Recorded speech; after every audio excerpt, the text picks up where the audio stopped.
me. Right, okay. Can you see me? Can you see me at all? I don't know if you can see me or hear me. Okay, I may not have the microphone on.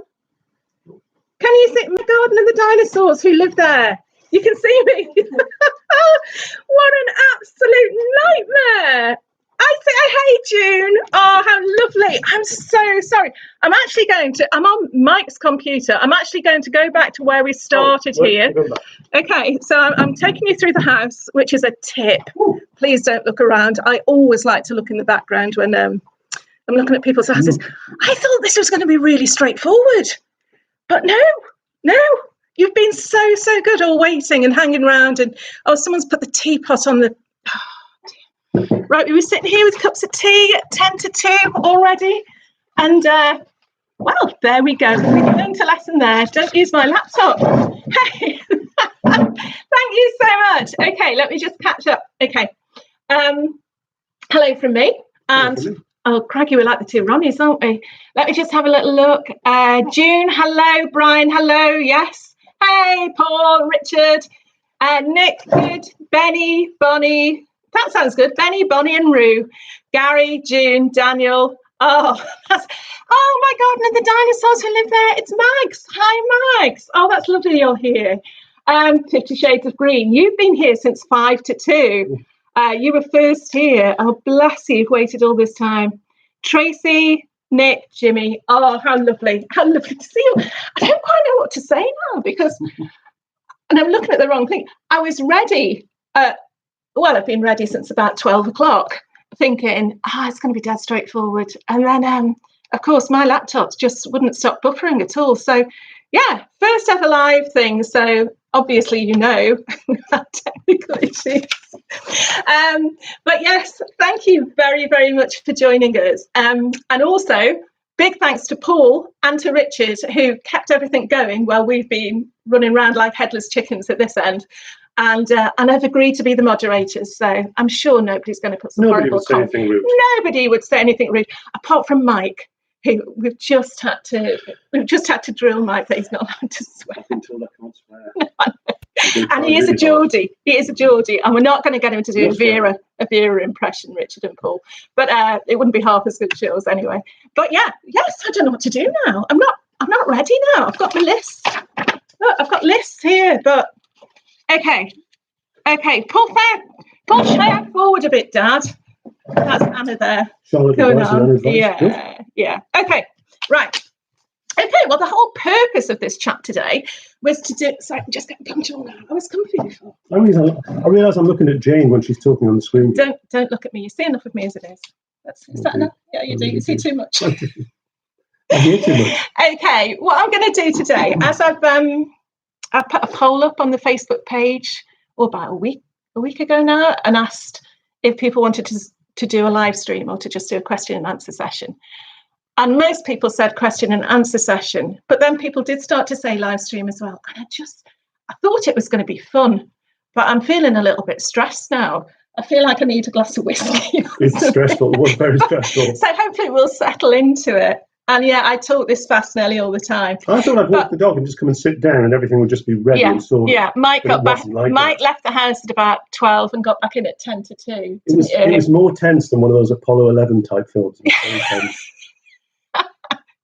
Hey, Tamara. Hello. Hi, Tamara in Switzerland. Have you got snow? Is it lovely there? Really nice to see you. Okay, but as it is, people have asked lots and lots of questions actually on the Facebook page. And I know people wanted to ask questions here as well. So what I'm going to do, I think we're probably just going to have a chat, but I'll try and throw in some of those questions as well, because I've got quite a few. And my handwriting went to pot when I wrote it all down, so Mike's not going to be able to read any of them. But we'll sort it out. I'll make things up. We'll sort it out. Right, what we're going to do, we've also got a whole load of glasses because because we didn't know how small the type would be. Again, you don't know until you go live.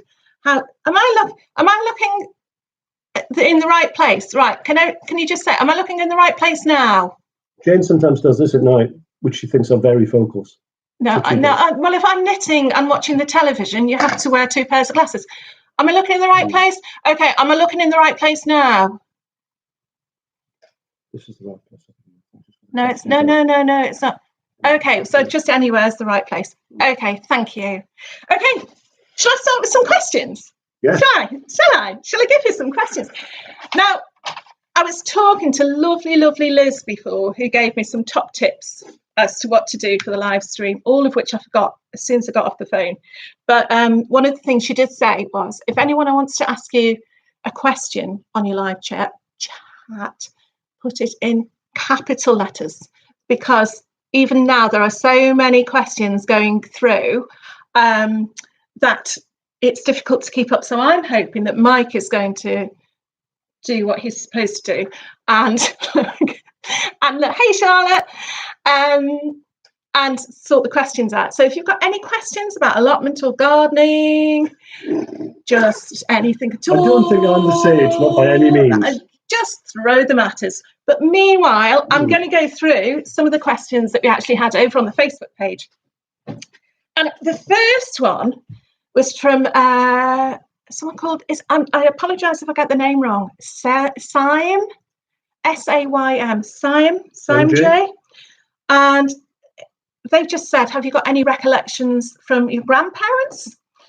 Well, all of my grandparents died at least 20 years ago. It's the dog. It's the dog making a funny noise. About 20 years ago. But some of the things I do remember, and they're only little snippets, was oh, okay, Tracy, we'll come back to that. Was one of the things I remember is being in my nana's room, her dining room.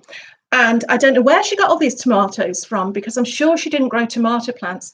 But I remember wrapping the tomatoes in newspaper, the green tomatoes, and putting them in a drawer. And that, I was told that was the special job that only special people got to do. Basically, it was no one else wanted to do it. And I remember the smell and the secrecy of these little tomatoes and putting them in the drawer, and you'd pull out the drawer. Like if you wanted a salad, you should say, go and get some tomatoes from the drawer. And the magic was they turned red. I didn't understand at all. But now that seems like such a magical thing. But that's the only thing I really remember from my nana's side. And I know my great-granddad, I very vaguely remember going around there when I was about 3 or 4. And he'd always give us an egg, whatever time of day it was. You'd have a little boiled egg, and that's because he had chickens. Again, I never saw the chickens. He might have just popped downstairs, down the road to the co-op. I remember always having a special egg. But yeah. So they're recollections from my grandparents. What about you, Mike? My grandparents on my mum's side, who I grew up with, used their back garden entirely for vegetables. So that's a sort of a strong memory for me. It was council house, wasn't it? And yeah, and it was a sort of there was a shed. We used to keep a rabbit. That's a very dark story involving the rabbit. I'm not going to tell you that story. But we it does involve a rabbit stew. I had 2. So it's an awful story. We won't go there with that story. Or the tortoise. But they used to grow vegetables in that garden every year, and it was a little bit wide knowledge about things like composting, things like that. So they would just throw vegetable scraps on the garden, dig them in. Pretty much grow the same things in the same place pretty much every year. And it seemed to work. I've got to be honest, it did seem to work. I don't think they used anything other than vegetable scraps. Yeah. I don't think they used manure, or they certainly didn't use bags of compost or anything like that. The little rhubarb patch was in the same place, stayed there forever.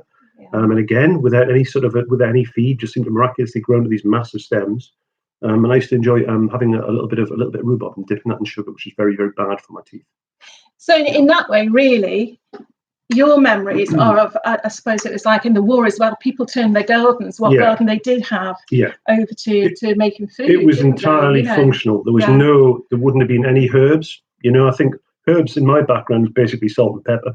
Yeah. So I think herbs were unheard of. Yeah. They didn't grow fruit. It was veg. It was there's some lovely memories here. Rue says her granddad had a wonderful garden. One side was streaked with veg and the other was full of fragrant roses. Oh, lovely. That's what a beautiful memory to have. My mum and dad, I remember, in very little garden, they had standard roses. They had about 4 in a line, and to me it was just like paradise, but probably only took up about 6 foot. And around the base of each one they had snapdragons. I always remember the snapdragons and the roses, just gorgeous. And Nick's just said his granddad had an allotment where he used to help him as a child. And I think there's quite a lot of people have had that experience about going along and it just being like a Sunday afternoon or whatever, popping along after school and helping someone out. And I suppose you don't think at the time that that's going to be a special memory, like you don't, do you? You know, something like that, but it sticks with you and comes back to you, you know, and I'm sure that's happened to you, Nick. I think if there's one special thing that I remember from early childhood, it was being allowed to unearth some potatoes by my granddad. So, you know, just being asked to come along, put the fork in, and then being astounded by these huge tubers, you know, coming out of the earth. It was amazing. Things like that stay with you. Usually in later life, I dream about finding money. And then I'm always disappointed that I haven't found any money. Or a way out. To show me money, actually. Coins, gold coins, big pile of gold coins, and then it just doesn't ever transpire. I think that goes on as well to Lisa, who asked the question, who inspired you to garden? And again, you don't necessarily think of it. It's just, for me, I've just always enjoyed gardening, but actually it's when you start to unpick it and not overanalyze it, but just think about it. It's certainly my parents, you know, they've never had a big garden, but it's always been done, your garden and your housework. And in the summer, you're outside and you were in the garden. It was just something that everybody did. So for me to think that, you know, that people didn't garden, that was just odd. I just thought it was as natural as putting on your socks in the morning. You know, you just went out and did the garden. So, yeah, there was always that love of gardening, and always that that thing. Again, I was saying about the snapdragons and the roses, but also I remember there was a tiny little porch on the front of the house, and it was just always full of geraniums, pelargoniums. Got to say now, haven't we? And busy lizzies. And I just remember sitting in that porch, and it's only when you move away from it, I think, later on in life, you know, that you sort of look back and think, yeah, actually, they didn't grow vegetables. We did move into a house that had a tiny greenhouse, and they started to grow tomatoes, and the previous owner had left raspberries. And again, to me then, I think that ticked the box. So starting to actually grow your own food. Actually, I was the one who had the job of picking the raspberries because no one else wanted to do it. But at the time, I was told it was special. And so, yeah. And I think ever since we got together, which is centuries ago, we've both had that love of gardening and being able to produce something to eat. It's like magic, you know. And I think we both studied at Staff's uni, Polly as was back in the day. The charge is about to go. Yeah, we're going to technical errors. Don't behind me. We had some very, very nice allotments very close to the uni, which I think we used to admire as we walked past, you know. Yeah. And I think as soon as we got the chance when we graduated and moved back up north, we put our names down for a local allotment site, didn't we? Yeah. Which was in horrendous condition. With loads and loads of bindweed and lots of couch grass. Mare's tail. It was absolutely overrun with the mare's tail, which I still think is possibly the worst weed you can have. And I think one of the first things we did there was we put down a little garden. I remember putting down lawn seed because to have somewhere to be able to go and sit outside. As students, we had the typical Victorian house with the long yard. And I remember taking up the it was say about 4 slabs wide, the yard, 4 concrete slabs wide.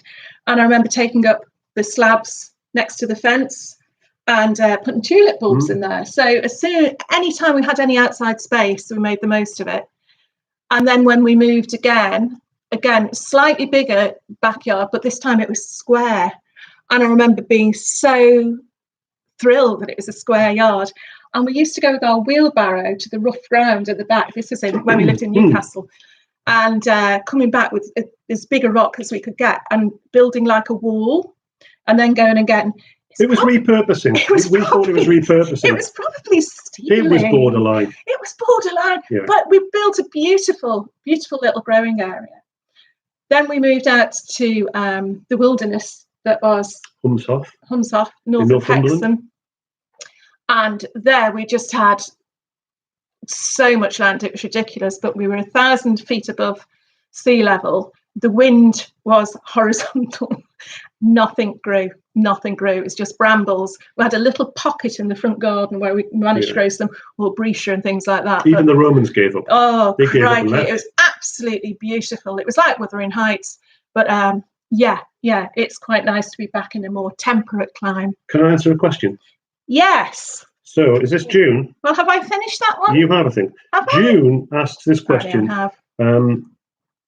What would you never grow, even if you were paid to grow it? And just thinking about our first allotment experience, we grew something called mooli, which is a sort of an Asian radish. It's a massive radish if you've never seen it before. I mean, anybody who's in London obviously would be very, very familiar with the mooli. But we planted these things, and they grew to enormous proportions. So absolutely, I mean, literally, like huge. They grew as marrow size. They grew as fast as a radish. Yeah. But 10 times as big. If somebody could combine the genes from a mooli with maybe a sort of a carrot, we'd be growing them all the time. You'd only need 2 or 3. But these things grew so well. We used to dig them up, and we couldn't give them away because people used to run away when they saw us coming. They're not a staple. They're not like a potato. So you wouldn't grow that again. Yeah, June. It's not very nice. I mean, if anyone's got any... I love it. There are only small amounts of it. Just a little bit grated, maybe in a salad. But when you've got one this size, or when you've got 30 or 40... But I suppose it was successful in a way, wasn't it? It was just not successful because we didn't want to. You can't give them away. And June, you'd never grow cauliflower. We've never had any real success with cauliflower. We're very poor with cauliflower. I mean, yeah. But the one thing I wouldn't grow, and this is after watching Sean's videos, is shark fin melon.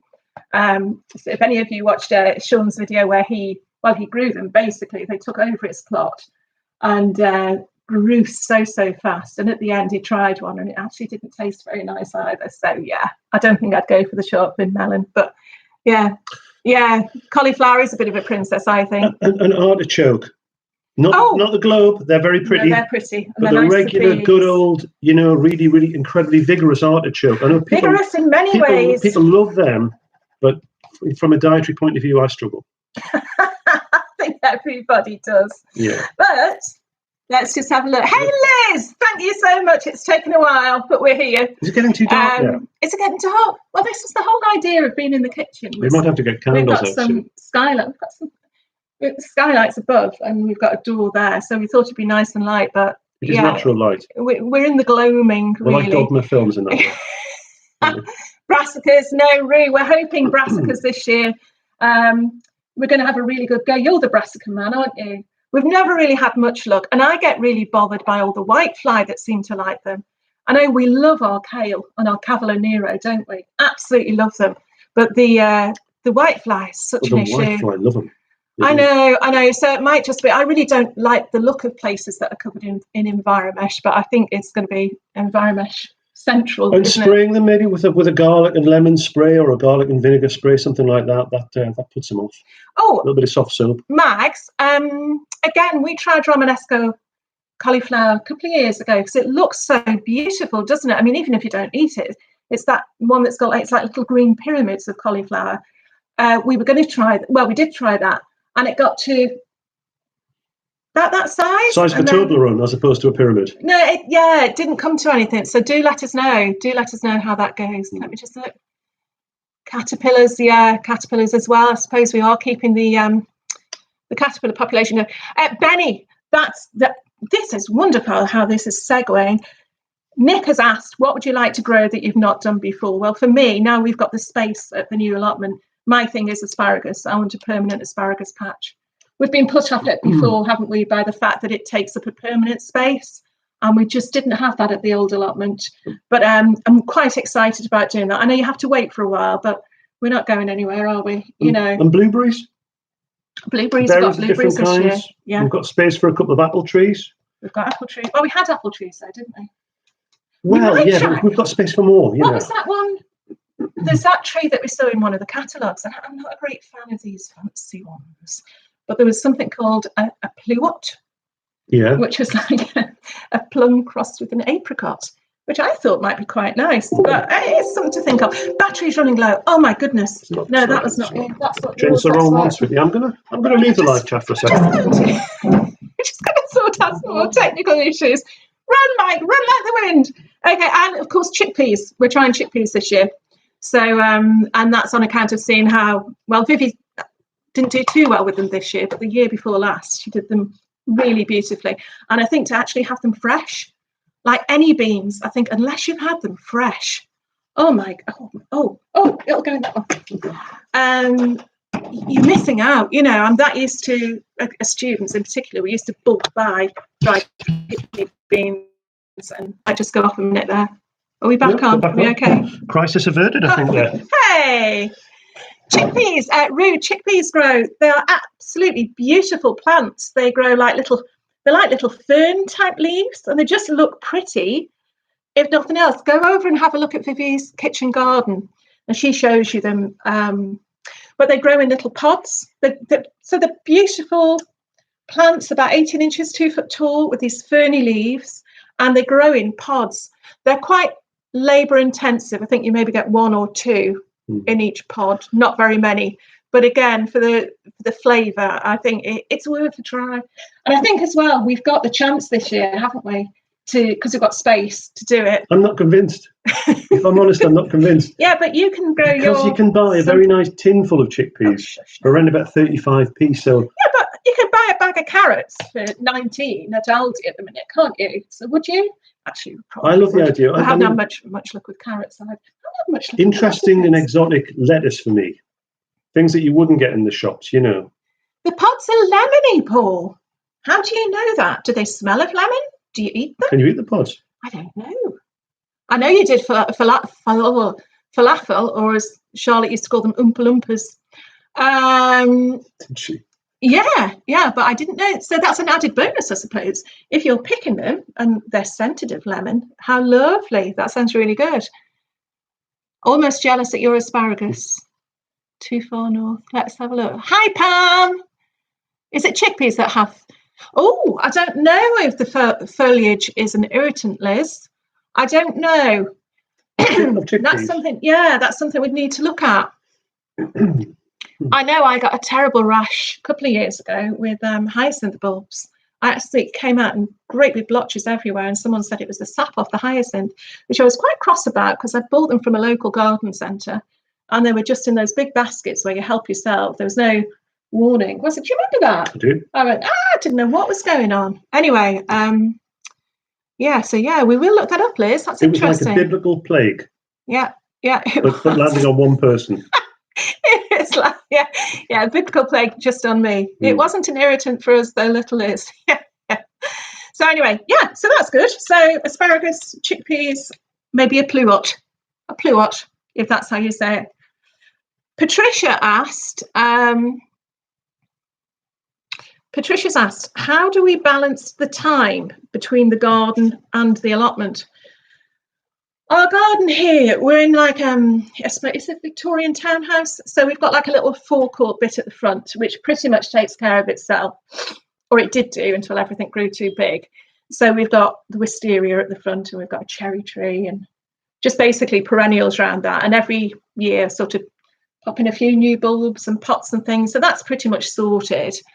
The back garden, we've sort of got a yard again, which is completely planted up with everything, completely non-functional. It's a busy house. Mike can't get his bike We have a busy house and a busy garden.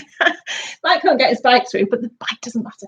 And then we've got a smallish garden. We have managed to squeeze a summer house in at the top. And again, it's a case of we've been here 20 years now, and we've just plopped things in. And if things have wanted to grow, we've allowed them to grow. We've had many disasters with things that just don't want to grow. But it sort of ticks over on its own. Springtime, there's a massive clear up. I would say about April, May is beautiful in our garden, isn't it? The back garden is just, it's heaven. It really is. And then, like anything else, it goes to pot because we start spending all our time at the allotment. So really, the garden at home is just sort of ticks over during the sort of spring, summer months. It's seasonal, isn't it? It is a seasonal thing. It is seasonal. We can spend the whole day up there, can't we? We can, and we're very lucky. I mean, I tutor now. I don't teach as in full time, but I do tutoring, and Mike teaches. So that means we do get just a little bit. You teach all the time. No. You do teach. Oh, no. This is what you find out about your partner. It's interesting. I'm a manager now. So I manage an art design department. I don't do half as much teaching as I would like to. Yes. So, all right, Mike. But you've got not a fraction of as much. You've got a full-time job. Yes. But what it means is because you're in the teaching profession. I'm in that profession. You have a period of time at Easter, for example, and at summer, not the 6 weeks holidays that they used to have. No, but you get a bulk of time that we can spend at the allotment together. Yes. But I'm up there all the time. I just love it. I absolutely love it. It's just, we do that. Yeah, Patricia, going back to the question, that's when the balance sort of goes garden, allotment, the allotment goes up and the garden sort of goes down here a little bit. But as I say, it looks after itself. So yeah, and we're in the allotment most of the time. Paul says we're like the two of them. Oh, we like which one's Richard? Which one's Paul? Who's who? Who's who? I think I'm maybe Paul. I'm not sure. Hey, David. Right, the plan for next year. Well, because we've got the new allotment, we've got so many plans. And the thing is, we've now got the space to do them. So we've managed to get the basic groundwork sorted out, haven't we? Yeah. But next year, we want to grow that much more fruit. What else do we want to do? I think that's it, really, isn't it? Well, fruit is around about a third of the allotment, isn't it? It is at the moment. It is, yeah. And then we've got grand plans for a pond. Oh yes, the pond that Mike doesn't want because he doesn't. With a solar pump of some kind, we're going to do that to stop the. Oh, sorry. Stop the mosquitoes. A hot tub, that'd be nice, June. I wonder if you can get solar hot tubs. I mean, really, our big plans. That would lose subscribers. I think our big plans to try and improve the soil at the allotment. Yeah. We've got a very, very hard clay soil where we are. Yeah, we have. And when we took it over, it was pretty obvious. Oh yeah, let's try that. Should we do that? Oh no, it looks like. Oh, beautiful ghost. Oh, no, not that one, because that's that. It's like flying saucer. Yeah, we've got a flying saucer behind. No, we've just got flying saucers either side. We look like we're about to. It's a bit Star Trek now, isn't it? We're about to rise. So a big project for us is to try and improve the soil structure, definitely. Get a little bit more retention, water retention and nutrient into the soil. That's Mike's project. And we're doing that with green manures, aren't we? Yes. And a little bit of horse manure. We're going to see how it works. Yes. We've never used green manures before, so that's a big first for us. It did look like we were going to burst into flames. That's Mike's project, really. My project is to get another seating area down by the greenhouse, plus doing an outdoor seating area. There's the pot of tea being waved at us. Yes, please. Thank you. Nice cup. We've got our best cups out. We've got an off-screen helper. We have got an off-screen helper. A technical helper. So seating areas, because of course we're spending all our time up there. We need to be able to sit, and we've only got 3 other seating areas. It's a big allotment. Preform pond. Yeah, we had a preform one at the old one, Paul. It wasn't very big and it never got any frogs in, but it was just really nice to have. It's lovely to have some water there. We thought about taking it up to the new allotment, didn't we? But to be honest, we're going to try and dig quite a big one. It's very tiny. I know Tony, UK Here We Grow Tony, he's got a great video on building a nature pond. And I don't think ours is going to be as good as his, but yeah, that's really worth a look at. We were told, weren't we? So, Tony, that's yours. That's been inspirational, that pond has, Tony. We're hoping that if it's anywhere near yours, we'll be really happy. We were told that we had newts. Mike's grabbing my hand. We were told we had newts, and we'd have to be very careful about not disturbing the newts. And it turned out that the newt area, was actually an old plastic bath. A brown one that someone had buried in the earth. There's lots of odd buried things at this allotment, but it's buried in the earth, completely flat to the top with soil. So it was sort of difficult to see what the habitat would have been there for the newt versus anywhere else. Anyway, we haven't seen any, basically. So we have got lots of apple trees, Benny. I think this year as well, that huge apple tree that we've got at the top of the plot. Obviously, we've got to find a way of harvesting the apples a bit better this year, because it was just. We were literally bombarded by them last year. You'd walk under them. It was taking your life into your own hands, like little bombs coming down. So, how lovely, Jimmy. Yeah. Wildlife area. I think it's so important. If you can afford it, if you can afford that space, a lot of people, they just haven't got the space to have one. But if you have, it's a wonderful thing to have. I think we can do it by Terry has got one, Nick. He's got a lovely wildlife pond. We can do it by being lazy as well, can't we? In what way? By not sort of completely cultivating every part of our gardens. Yeah. If you're a little bit lazy, you will almost by definition create a little wildlife sanctuary. I think as well. That's one of no, not an argument, but one of the discussions I've had with mum and dad over the years is like I say, their garden's always been perfect. The grass has always been lovely, and every bit of soil, the soil that you can see, there's no weeds, nothing like that. And my argument's always been with them, well, if you let your flowers grow, they would take up the soil, so you wouldn't have room for any weeds. That's my whole thing, is they will knot together, and what is it? Nature abhors a vacuum. So, if there's a space for soil, if the soil's there, weeds will grow. Yeah. If you let your plants grow into the soil, you haven't got space for weeds. Okay. Jimmy is saying he hasn't used any weed killer for 7 years. That's a good thing. We didn't have much choice because the allotment that we took over had been sprayed.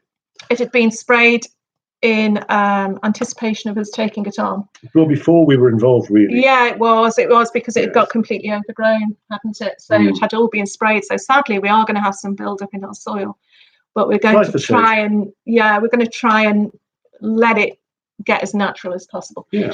Which people, again, that's the thing, isn't it? Can you let it get it? Can you get it as natural as possible, or have you just got to go whole hog? Because people say it's no good doing it a bit. Well, we can't scrape out all the soil, though, can we? And replace that. We can't do that. No, we can't. I have a cup of tea, and Jen doesn't have one. Yeah, I'm hoping it'll leach out, Tony. I think it should do. No dig, Benny.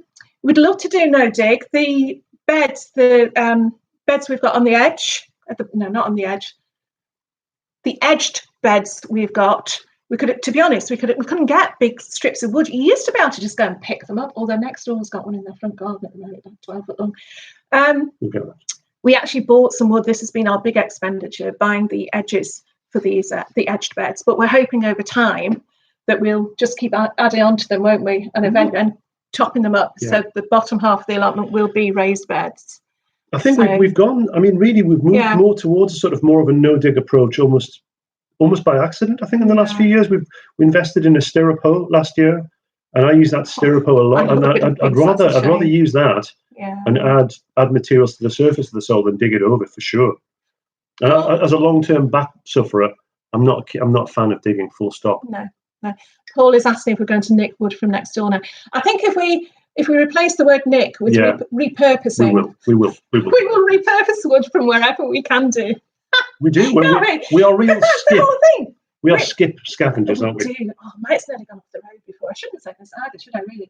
You can't drive past a skip without, it's like... I've caused hundreds of pounds worth of damage to my own car by parking in ridiculous places to get wood in there, from. So, I would, if you can do, if you've got plenty of money, and you can afford to spend it on your allotment, that's absolutely fine. Good for you. There's something quite lovely about the fact that you've repurposed stuff. Yeah, skip divers. Yeah, that's us. That's us. We are massive skip divers. Yeah, might need to snorkel. Anything free. Yeah. Anyway. Which extends to things like the local hops. The hops. Yeah. We're looking at, whatever you've got. I've said this before, I know. If you've got something in your area, something local, that is going to be useful to you. So, for example, if you're on the coast, I know Tony C. Smith, he goes and collects seaweed. There's lots of people, homegrown veg, he does the same. And Tony C. What's the Tony C C. Smith. What's the T for? Because he likes his seaweed. C. No, that's it's what I'm not thinking. that sort of C. It's the latter C. Good. No, it could be Cedric. It could be one of Paul's worms, couldn't it? We would definitely be using seaweed. And someone asked about garlic, about trying to give garlic a boost. Excuse me. I think some calcified seaweed is very good for the garlic. It is. But our local thing is hops. So at the moment, our local brewery says, just take what you want, and it's actually midway between here and the allotment, isn't it? You've got to have a car that you don't care about too much, though, because you pick up these massive bags of hops, spent hops, and of course they've still got alcohol residue in there, and lots of moisture in it. Always just true, Tony. It just seeps all over your car. Seaweed's good for asparagus as well, Benny. Okay, yeah. Good for loads of stuff. Okay, but also if you've got good for putting off snails as well. Good for putting off snails and slugs. Yeah, it's got salt in it, hasn't it? I suppose so. It's got residue of salt in there. And sharp edges as it dries out. But also, though, if you've got, people with chickens nearby, I mean, the thing is, the people who've got chickens by us have also got allotments. Get the poultry muck on your compost heap. But do let it, simmer down for a couple of years. It's hot stuff. Farms nearby, horse and cow manure, there's a big quibble between what's best, horse or cow manure. which apparently cow manure is better. Did you know this? Horse manure is meant to have more seeds in it because horses only have one stomach, whereas your cow hasn't got 4 stomachs, but its stomach is divided into 4 chambers, I think. So the grass and whatever is processed 4 times more than it would be if it had been eaten by a horse. But cows tend to be given antibiotics and all kinds of things, apparently. I don't know if that's true either. Not an expert on that by any means. No, but it might be worth a Google. Yeah. Horses don't digest clover seeds well. It ferments hotter. We've got a gardening neighbour who swears by the use of chicken pellets and chicken manure pellets. He doesn't use any horse manure because he thinks it just gives you too much of a headache in terms of weeds. Yeah. But I think on the soil that we've got, we need to bulk it up a little bit, so we take that risk. Ronnie asked about garlic tips. Sorry, Ronnie didn't. Ronnie asked something else, but Brian asked about garlic tips, and Tracy did just earlier on about garlic. And this came up in Tamara's. Tamara gave a great Christmas tip, didn't you, Tamara, about garlic? Best tip of all, and we've learned the hard way, is cover with Enviromesh. As soon as there's any, just as soon as you can. Plant it in good soil. Yeah, plant it in good soil. You can feed it and all that. But you can plant it before the winter sets in.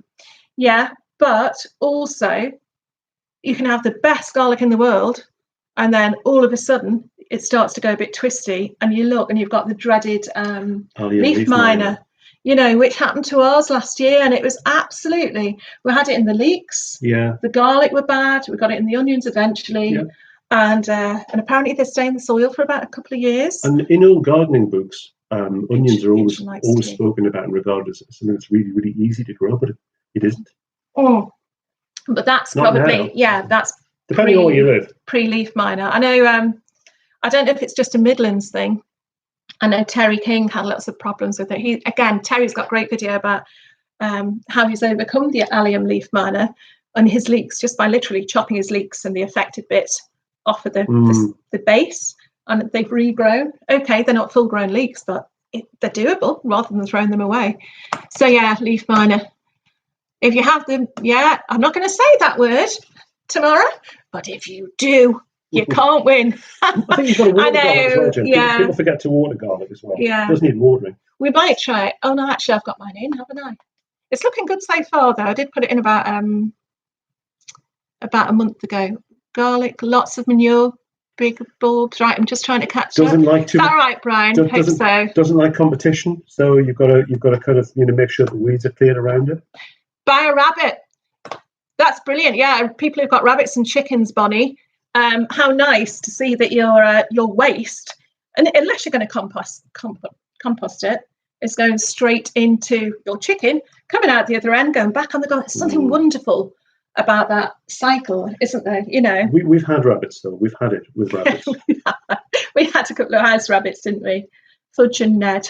Oh, we could go off on a tangent there. Okay, loads of water, Tony. So that's manure. Anything that keeps the water in. Right, other thing.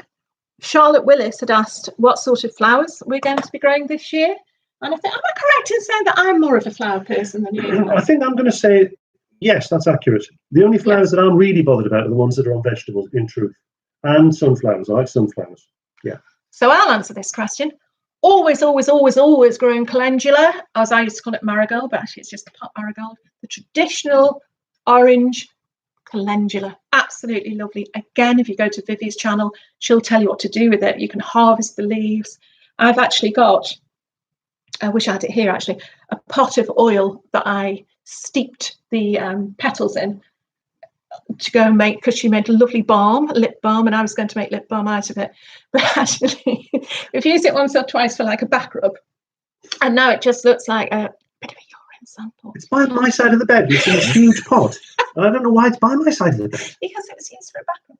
Anyway, so at some point we will make balm. But anyway, so calendula don't just look pretty; they give as well, and you can use them in salads and that sort of thing. But also this year, I'm really going to have a big go with dahlias. Grown quite a few over the last 2 years, but I really want to have a big, brash, Barbara Windsor style display of dahlias because they're brilliant for cutting. You love them or you hate them, but I like that. I like them. Lavender I was going to say are nice. Lavender. We've always got lavender. I do like lavender. More roses are going in up at the plot. I've actually taken our neighbour, our allotment neighbour, was digging up 3 of his climbing roses. They'd all got black spot, but I've taken cuttings from those. I know Sean over at Sean's Allotment Garden, Diary of a UK Gardener, he's taken cuttings from roses as well, so it'd be interesting to see how his come.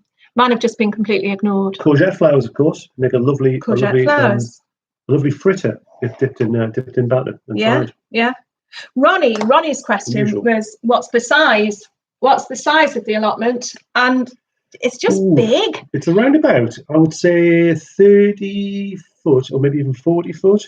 About 30 foot it's wide. I'd say it's 40 foot by about 100 foot, or it's bigger more than that. 100 it's maybe 120. Wide.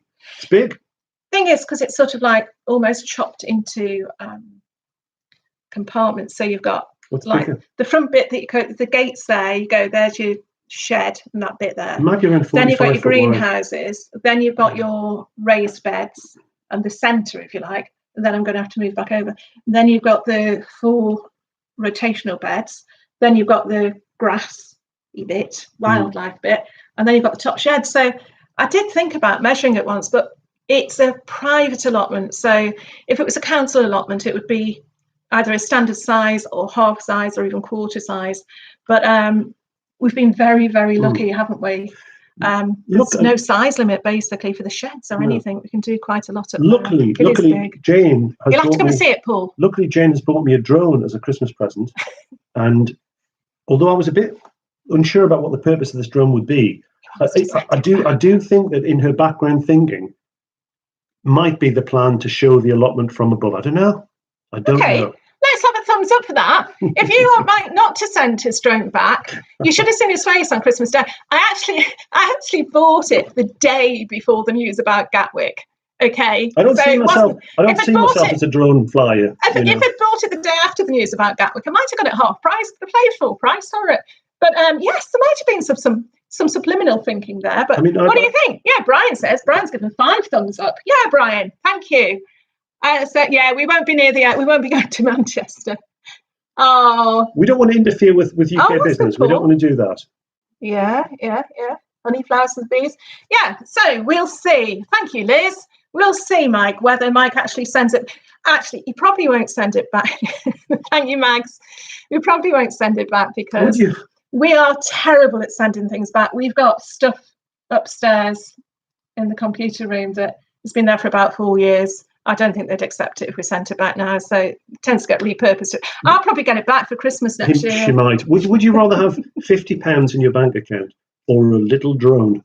It's got flashing lights. It sounds nice. Anyway, let me just show you on the I'm moving over, Mike, because we've got something important. Some gifts. Yeah, some Christmas gifts. I'm leaving my drone out of this. Long time, Bonnie. Long time. You can tell by the grey hairs. Oh. Okay, this one. This is what happens. You know when you say that you're into something and people think, great, that's great, we can get them a present. Well, we've always been into gardening, so we've pretty much exhausted gardening presents, haven't we, Mike? So we do. It would go on for a long time, my little bit of peace. Okay, we've got this. Da-dum, da-dum, bum, bum, bum, bum, bum, bum. Hey, how cool is this? I absolutely love it. This is from my very, very good friend Jane. It's can you guess what it is yet? It's actually a little watering can. Oh, it's how cute is that? Very delicate. How cute is that? I'm going to feel like such a lady. I'm going to feel like such a lady going around with watering my houseplants. You can imagine the neighbours looking in. Oh, I just think that's wonderful. Yeah, so that's our little Swan Lake. Yeah, we'll put it like this one. And then, okay, that's plastic. You might think, ooh. We're going to use that until we die, though. Yeah, we're going to use it will. And then give it to someone in there. Charlotte can have it. Charlotte, that's your heirloom. It is ladylike, Paul. I know you're jealous. Right, okay. Hi, Alison. Okay, I'm glad you saw this one. It's be difficult to describe had you not seen it with your own eyes. However, maybe not as difficult to describe as these. This is off my daughter. And again, I kind of like it. In fact, I do like it. This is Bertie. Oh.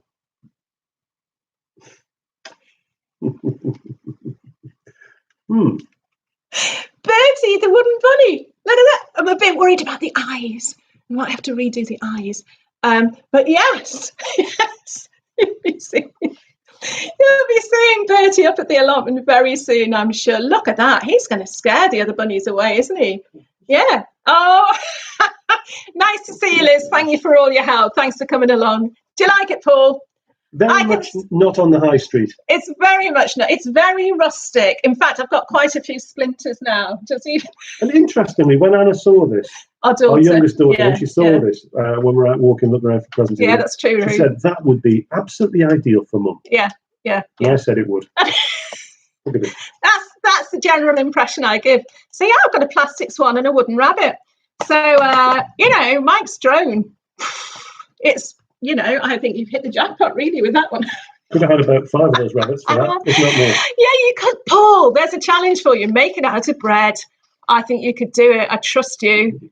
Okay. Hi, Sean. My goodness, you're coming from the allotment. Good grief. It's getting, what time is it? 3:10. It's starting to get dark here. I've just been talking about your rose cutting, Sean, and I mentioned you before in something as well. I can't remember what it was. But yeah, about your rose cuttings. Don't know how yours are doing. I haven't checked mine at all. But tomorrow I'd like a drone too. Would you tomorrow? Would you be willing to give me £45 tomorrow? It's coming to you right now. It's going to go to Switzerland. I don't know if the battery would last that long. But I'll fly it over. Tomorrow makes very, very good videos. Actually. She does. So tomorrow we'll be able to do. I bet you'll be able to do the backflips. Apparently it does backflips tomorrow. So. Are they? Oh, great. So yours have all struck, because from what I can remember, Sean, you just put your rose cuttings, literally like any other cutting, just in the corners of a pot, because that's what I've done with mine, but I haven't checked them. So, yeah. Isn't it great, though, that even though it is still getting dark early, we can start thinking it's getting a little bit lighter. I know, Sean, you sent a picture from your plot last night. I don't know what it was, after 4? You stay there till it gets very dark. Okay. Oh, that'll be nice, Sean. Yeah. Okay, well, we need lots of videos there if you're going to visit tomorrow. Fantastic. Okay, so Ronnie, we've done you. Paul. Okay, Paul, here's yours. The main reason for putting the name down for an allotment and then keeping it. I think we've covered that, really. I think it's just that love of gardening and needing the space. Outdoor space. Yeah, outdoor space. Very small garden and we love a bit of space. Yeah, we do. Yeah. Oh, good grief, Sean. Our house is in a fab location. It's lovely. Very close to town centre, on the canal, but it is just a little bit packed in. It's a Victorian house. It's crammed in. So I think my dream was always that we'd have a house, and we sort of partly had this in Hexham, but when we lived in the north. But it wasn't the right location, and we were too young, really. That would be like Liz, like a small holding where we could have animals and things like that. And we did. We had goats, didn't we? At one point, we had chickens. Oh my goodness, they were fantastic. But work and life and everything meant that we moved down, which I'm glad about because it's a bit warmer down here. And we like community too. We like the people and getting tips from people and often lots of free vegetables from them. That's very welcome. So I think being part of an allotment community is you wouldn't get that if you're doing it all in your own back garden, which is where this comes in. Okay, Sean. Yeah, don't go on live stream in the bath. Okay. You've put me off, Sean, now. Good grief. So I'm glad in a way we've been almost forced by the fact we've only got small growing space at home, and we've tried everything. We've tried vertical gardening, everything at home. We've built all sorts of structures with repurposed things. Some really bad structures as well. Really bad structures, and nothing quite worked. So since we got an allotment, that was great. So yeah, and keeping it, absolutely love it. Do you remember our strawberry troughs? Our strawberry troughs, yeah. There were several troughs of strawberries, which produced, I think, probably around about 1 cupful of strawberries in total. Yeah. Not great. Why videos? And let's ask why videos. Again, initially, like I think a lot of people, started as a personal diary, realising you could do it, because I'm not very good at writing things down, as you can see. Realising you can do it, quite a little bit interested in the technology at the time of doing it. But what has kept us going, and certainly there have been times where I've thought, I mean, just quite recently, actually, I've said, worth it, you know, and you said, when you get thumbs downs and your subscribers are going down and down and down, you do just think, why am I even doing this? You know, do I need to be bothered? And No. But actually, community, we're talking about the allotment community on the ground, if you like, but this Facebook, YouTube, social media community is just wonderful. Really, really lovely. And I think anyone who's part of it would say the same. So yeah, that's what keeps us going. I mean, I think as well, Jane can't talk enough during her normal life. Oh, Rue's got small holding. And she needs to be able to talk a lot more, you know, I think to a wider public. She's got so much to give. She has got so much to talk about. I'm so used to talking to myself. It's quite nice. To me, this is just talking to myself. This is like a standard Saturday afternoon, me sitting in the kitchen. But she's not doing anybody any harm. You know. And if I am, she's not doing anybody any harm. If I am, okay. Well, okay. Let's just do a couple of quick ones. Karen, what do you wish you could grow? My thing is citrus fruits. I do wish we had the. What are you laughing at? I'm laughing at Paul. Don't you agree? Nice to don't you agree? By the way, Paul. Oh yeah, that was lovely. Yeah. Citrus fruits. If we had the climate, I mean, I tried to grow. Oh, we had a kiwi fruit. That kiwi fruit grew well in the summer house last year, and then I forgot about it. Well, we didn't have one. We did. We had no, it wasn't kiwi fruit. It was a kumquat. It was a kumquat. It's okay. From Aldi. It was a beautiful looking kumquat. And I know, Tony, I know you said you had one. Tony, you had a kumquat, and yours didn't last very long. But ours actually lasted quite a long time until I did just completely forget about it.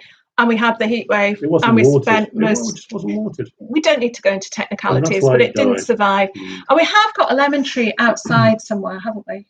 But again, at this time of year, we don't know which one it is. We've got a whole forest of shrubs and bushes in pots, but we'll find it again. We'll find it. Yeah, we need to meet up tomorrow and have a bit of a balance out, because you know I'm usually quiet. I was a quiet child. I think I don't know. It's built up. It's all those years not to. I don't know if you can hear. Can you hear that clicking? She was shy. She was a shy very, person. Very shy. Yeah. She's an inspiration to the shy. You've got a citrus fruit tree, Mags. What sort of citrus is it? Oh, and you've got a lime, Paul. Okay. Yeah, you've got that banana, Tony. We've got that one that we've inherited. We have. That's really naughty. Yeah. I wish I could. You can't edit, can you? Sorry, you've got a banana plant, Tony. You're going to have to talk. Carry on, allotment YouTubing. Yeah. Yes, we've got a lovely big banana down at our allotment. Dear. In fact, we've got two, haven't we? We've got two. Yeah. There are two. But they're never going to produce a banana. I do know. They never are. It'd be a major shock if they did. Yeah, I need to move off that one now. Okay, I'll flip that one up. Okay, biggest success? Max says biggest success. Sadly, Mooley. Yeah, that was our biggest success, wasn't it? Bumper Mooley crop. I know. And the year before last, our beans were very, very, very good. I don't know this about you. year they were terrible. We sometimes grow so many beans. You could literally fill maybe 3 freezers full with the beans. I know. And every year we say we're not going to do that many. And every year someone comes and gives us bean plants, and they're so reliable. They don't do any harm, great. though, do they? They are fantastic. Yeah. Basdew. What's a basdew? Is that the sort of banana? Okay. I don't know what a basdew is. It could be voodoo for all I know. Is it a cross between a banana and a honeydew melon? Okay, dry them for winter. That's what we do. And in fact, we've frozen more beans this year, haven't we? We've actually bought a bigger freezer because we quite like them frozen fresh. Thank you, Nick. I'm glad you think we've got a great channel, because it just seems sometimes like it's just me rattling on. I know. It seems like that's in Mike as well. That's the USP. You only get me once every couple of weeks. He's got it daily, poor lad. I'm sure he hasn't got a job. Just goes out the house for a few hours peace. I'm so great. All right, yeah. I think that's what we've got then, Tony, because I don't know how they're still going. Okay, and biggest failure, we've never been able to grow an aubergine. Cauliflower? cauliflower, yeah, but aubergine, we've been given plants in the past.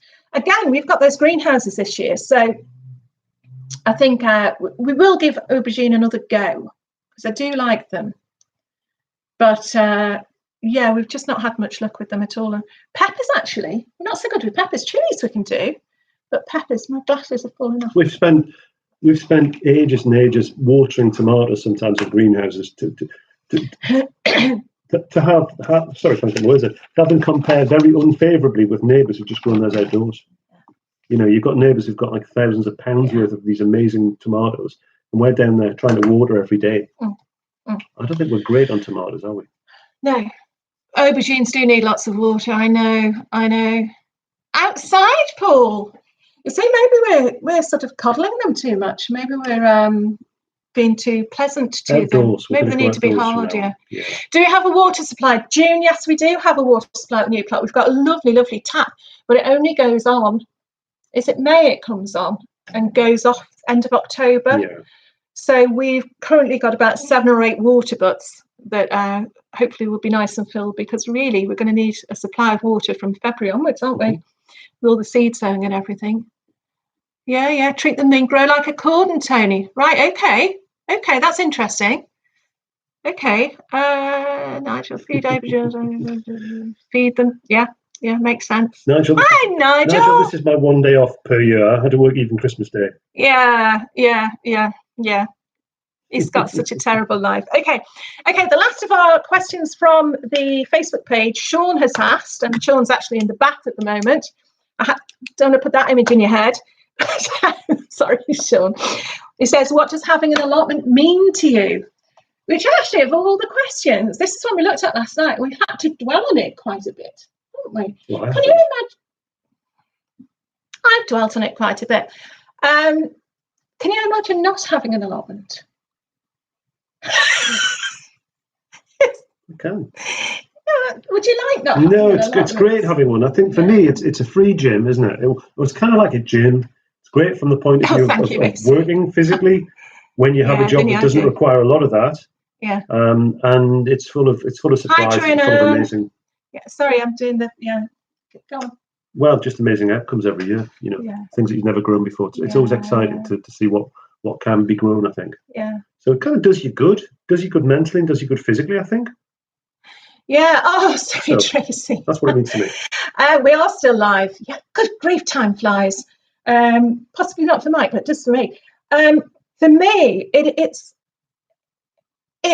an escape. It's a meditation. It's a gym. It's community. Yeah. It's all of those things. And like you've just touched on, Mike, it's never the same. I mean, clearly ours isn't the same this year because it's different allotment from last year. But there's always different variables being thrown into play. So you can't say what the weather's going to be like. You don't know whether your food's... You never know whether your food's going to work, your crops are going to work. And that is part of the excitement. You're always striving to get them to work. And I've often said, if everything works for you, it's a complete fluke, because we're kept on our toes every time, aren't we? You know, and I love that. I think if you haven't got an allotment and you're not interested in growing, it's difficult to understand, because you imagine it's the same thing, that you do the same thing every year with the same results and meet the same people. And it can start to sound a bit staid. I don't know why I'm doing this. But, you know, it's like this same thing that you repeat every year. But it's always different. It's always different. Yeah, we're enjoying it. Please give a tickle to Tiddles from across the pond. Yeah. Tiddles, bless. My little bit of peace says it's an acceptable, nosy tranquility. It is. It is that. It is. And again, sorry, I'm just putting my foot up here. I think the meditation side of it, you tend to think of people meditating as actually sitting in a room and doing your breathing and all that, but you just lose yourself in whatever task it is you're doing. It's purposeful because you're going to get something from the end of it, but the actual task itself is just, you can just lose yourself. And there are times when you absolutely have had the most rotten few days, rotten week, and it might be the last thing you think of doing to go up there, but you go there and there's always something that'll make you smile and you know, and give you a bit of a boost. And I know Vivi's a big believer in that, you know. And yeah. It's a bit like bike riding, in the sense that you might have horrible weather outside, but you get on your bike and you always love it. It's always good. Always makes you feel good.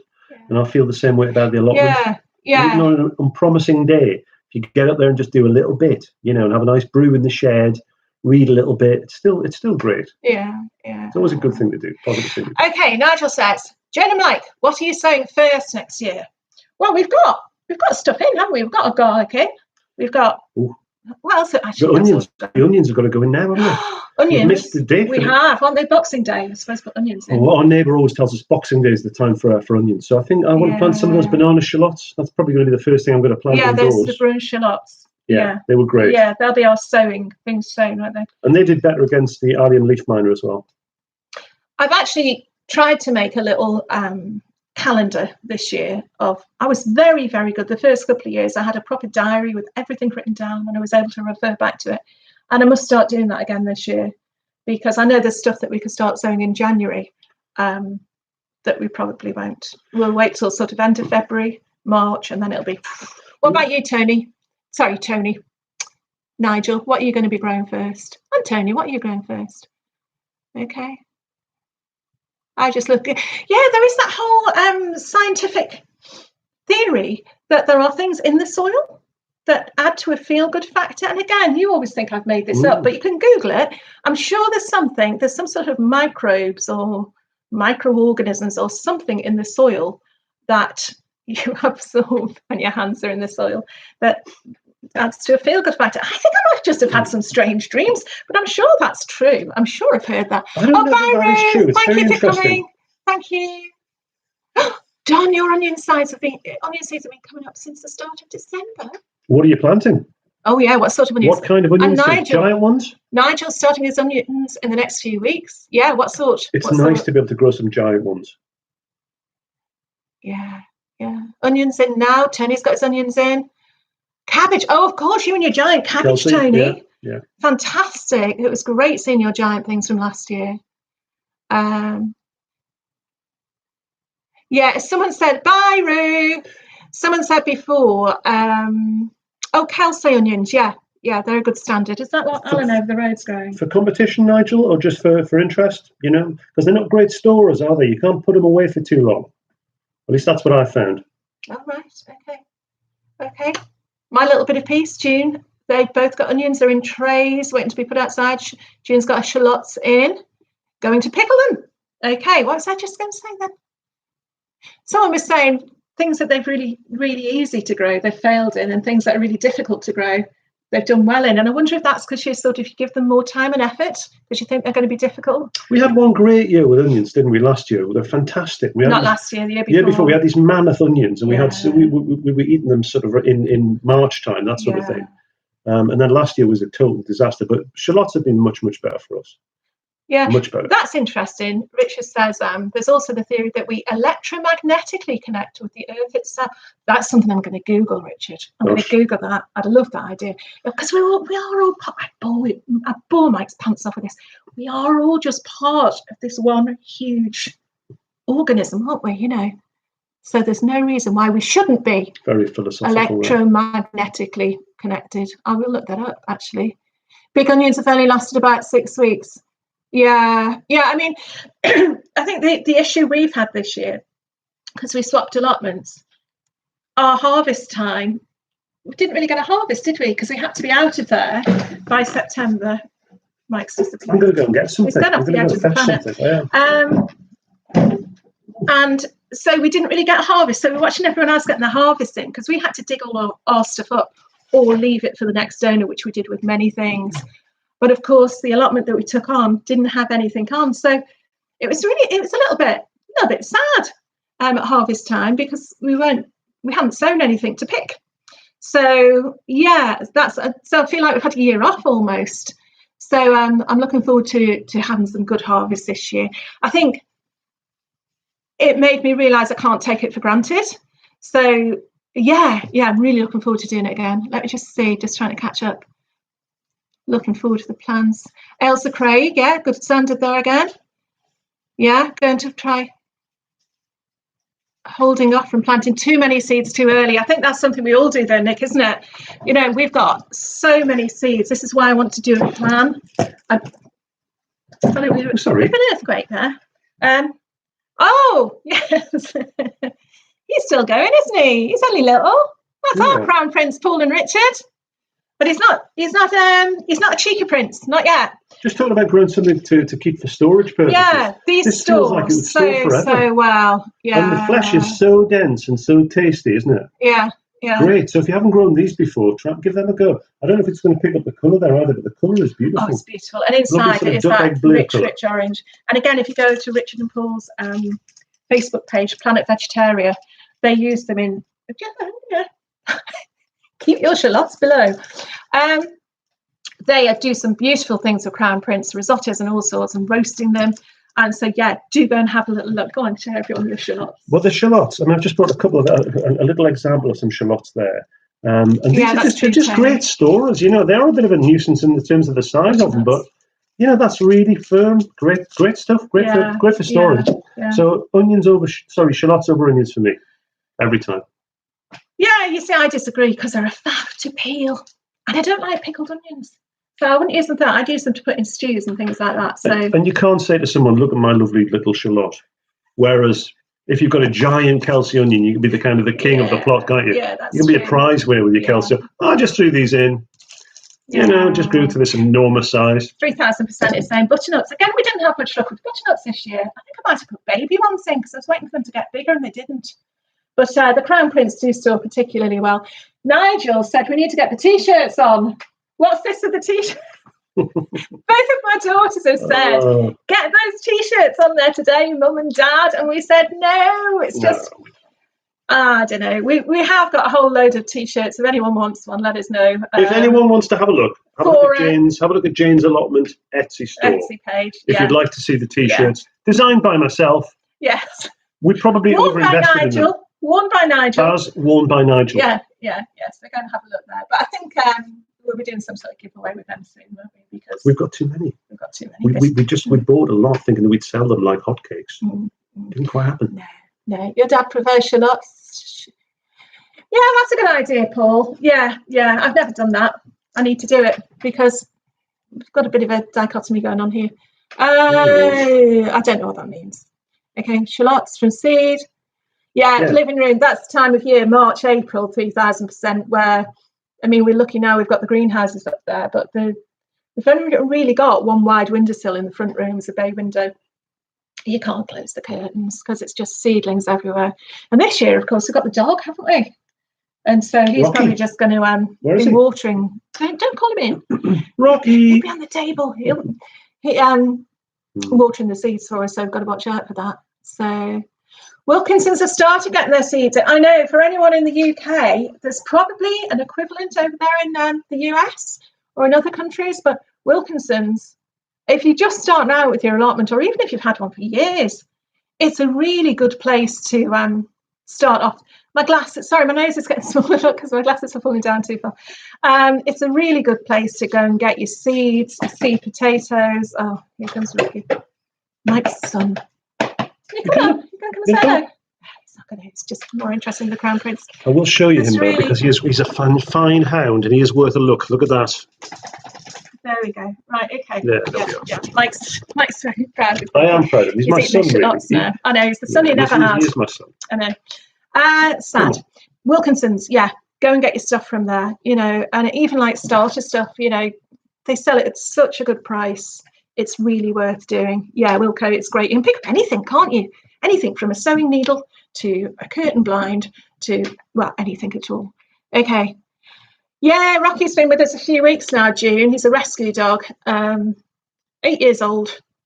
Mike saw him, loved him, and he came home. And that's it. We think he's a Saluki Greyhound cross. He's biscuit coloured. He's very lovely. Mike, we're going off garden things, right? Yes, Brian, your son is gorgeous. Mike's been surrounded by women for too long. So, Anna, we're not going to get him on Dad's lap. So, thank you, Ace. I think I'm saying it. So, you've been, get off. He's only been in the family for about, what, hooray 5, for 6 Will, weeks, though. and there's already a drawing of him. Thank you, AC. I don't know if I'm saying, should I be saying AC? AC, thank you. AC says she loves the show. Thank you very much. Yeah. Okay. So if anyone's got any questions, I think we're going to start sort of rounding up, aren't we, really? Should we start rounding up? I'm rounding up now. I think I'm ready for a cup of coffee now. We haven't got the wood burner sorted for this shed, Nigel. We've had a friend who's been to stay. He's coming back tomorrow, actually. That could be a New Year's task for him. Really? And he's had a look at it for us, and he's told us the sort of flue that we need for the back. The problem with the shed where the wood burner is at the moment, the wall it's against, the other side of that wall is a hedge, and then the roof is covered in tarpaulin. It's a plastic tarpaulin. Which is reinforced with a plastic membrane. Yeah, so either it's going out through highly flammable hedge or up through plastic. But we don't know if the cost of the flue is prohibitive, really. So it would be nice if we could have it. We've also been left just a gas, one of those old-fashioned gas fires that's up in the top shed. That might be more. Thank you, Benny. That's really kind of you. And I don't know if we'll do a weekly chat. It took a week to get on. This is longer than Ben Hur. It is longer than Ben Hur. Who said that? Sean, I didn't know what I was getting into. Who said that? Sean, have you had your bath? Okay, my bath lasts longer than that, Sean. Okay. We are rounding up there now, Sean. Okay, so... It's longer than winter. Yes. Spring is coming. Spring is coming. Okay, so yeah, I've completely lost track now. You see, I can usually edit this all out. You imagine, on my videos, I have that supposedly couple of minute session at the end that's turned into Ronnie Corbett sitting in his little chair, waffling on at the end of the video. Imagine the difficulty I have editing that each time. Richard and Paul, yours are gone with the wind. I hear Jane listening to yours sometimes, and I finished a novel, and you're still talking. We're nearly. Always very entertaining. Very, very entertaining. Crikey. Yeah. Richard and Paul are the stars. Richard and Paul, go to their live chats. I'm sure you all have been anyway. Liz as well. Liz and Mr. J go to their live chats. They're a hoot. And Erica started doing live chats. We are not. This is not a regular thing. We are not going to be doing this all the time. I want to be in the background. Want to be in the background. Mike doesn't like talking, and yet today he seems to have found his voice. In my job I do, but I just like shuffling about in the background, and that's good. Well, we've been criticised actually because on the videos, Mike's only ever in the background, and I'm talking. Yeah. And I have had to say, actually, that's the way that Mike likes it. Well, not necessarily the me talking bit, but he doesn't like to go on camera, do you? You're a bit camera shy. So I'm a shy boots. He's a bit of a shy boots, yes. He's made up for Muddy today. Boots and shy boots. Yeah, muddy boots and shy boots. I know. Okay, let's have a little look. Okay, I'm just trying to catch up. And June. Oh, love Mike's jumper. Well, thank you. Happy Christmas, June. Happy Thank New you. Year. It's my favourite, actually. Mike doesn't get much chance to talk. He blooming does, Nigel. I know. I tell you what, when that camera goes off, I'm as quiet as a mouse, aren't I? It's writing something down. Do your best, scholar, Hara Richard. Okay. I won't do live chats. Oh, tomorrow you don't need to do live chats because your editing and your camera work is just fantastic. You are sort of, I aspire to one day being anywhere near what you do. It's wonderful stuff. I'm glad you've enjoyed it, Pam. It took a little, it took a little bit of time. I can't even see what he's writing here.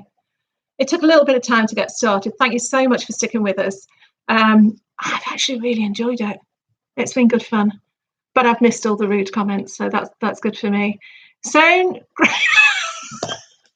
you see what Sean's written? I can't read that. See, this is what he does. Sean says he's sown, grown and harvested his potatoes since we started. Well, that's not long enough then, Sean. You obviously need to cook them as well. You are what we call a wag. You're a wag. Okay. The seed fairy, Pam. I know Pam has been absolutely wonderful. What a generous woman. I know we've all benefited from Pam in one way or another. So get him out of there. Yeah, get him out of there. I've been trying for 30 years tomorrow. He keeps coming back. Okay. Yeah, thanks, Alison. I'm glad you've enjoyed it. Okay, shall we round up? Anyone want to say anything now? Now's the time. Happy New Year. Perfect time in my correspondence. Bye, Brian. Have a lovely time. Happy New Year over there. Okay, off for another cup of tea. Cup of tea. Cup of tea. Bye. Bye, Jimmy. Bye, Benny. Bye, Tony. Glad you enjoyed it. Thanks, Jimmy. Bye, Nigel. Yeah, you get longer for life. I know. Happy New Year, Tony. Happy New Year, Jimmy. Thank you, Alan. Bye, Charlotte. Bye. Bye, little pig. Bye, Anna, if you're still watching this. Bye, Tamara. Bye, Bonnie. Bye, Eleanor. Bye, Bye, Dave Nick. Jones. Bye, Alison. Crikey. Bye, everybody. I think everybody caught it. Bye, Anne. Bye. Bye. Bye now. Bye. Let's see if I can end it just as well as I started it. Oh no, okay, it's going to take an hour to end it.